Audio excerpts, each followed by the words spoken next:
નમસ્કાર મિત્રો, હું ધારા કાલાવડિયા તમારા માટે લઈ આવી છું નવો બ્લોગ। આજે આપણે ઈડબ્લ્યુએસ અને રહેઠાણનો દાખલો કેવી રીતે કઢાવવો તેના વિશે વાત કરીશું, તો વિડીયો એન્ડ સુધી જોજો અને ચેનલને લાઇક સબસ્ક્રાઇબ કરવાનું ના ભૂલતા। હવે આપણે પહોંચી ગયા છીએ જામનગરના વિક્ટોરિયા પુલ પાસે, ત્યાં નેતાજી સુભાષચંદ્ર બોઝની પ્રતિમા મુકાયેલ છે। હવે આવશે ગ્રેઇન માર્કેટ। અહીં ખેડૂતો ઘઉં, જુવાર, બાજરી, તલ, ઘણા અનાજ લેવા અને વેચવા માટે આવતા હોય છે। આજે પણ આ એરિયા જામનગરનું એક વ્યાપારિક કેન્દ્ર છે। મિત્રો, તો હવે અમે જિલ્લા સેવા સદને પહોંચી ગયા છીએ। અહીં અમે સવારના 9 વાગ્યે પહોંચી ગયા હતા।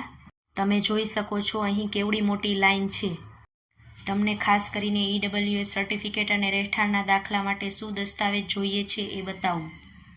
પહેલાં તો ઈડબ્લ્યુએસ માટેના ડોક્યુમેન્ટ, એપ્લિકેશન ફોર્મ, ફોટો, આધાર કાર્ડ, આવકનો દાખલો, વેરા પહોંચ, વાલીનું આધાર કાર્ડ અને 50નો સ્ટેમ્પ।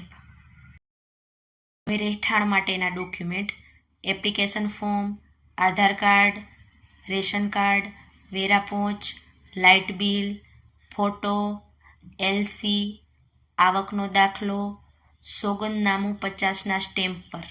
તમે પણ ભવિષ્યમાં આ કઢાવવા જાઓ ત્યારે વિડીયો જોઈને પૂરા ડોક્યુમેન્ટ લઈને જજો, કેમ કે એક દિવસ તો થઈ જ જાય છે।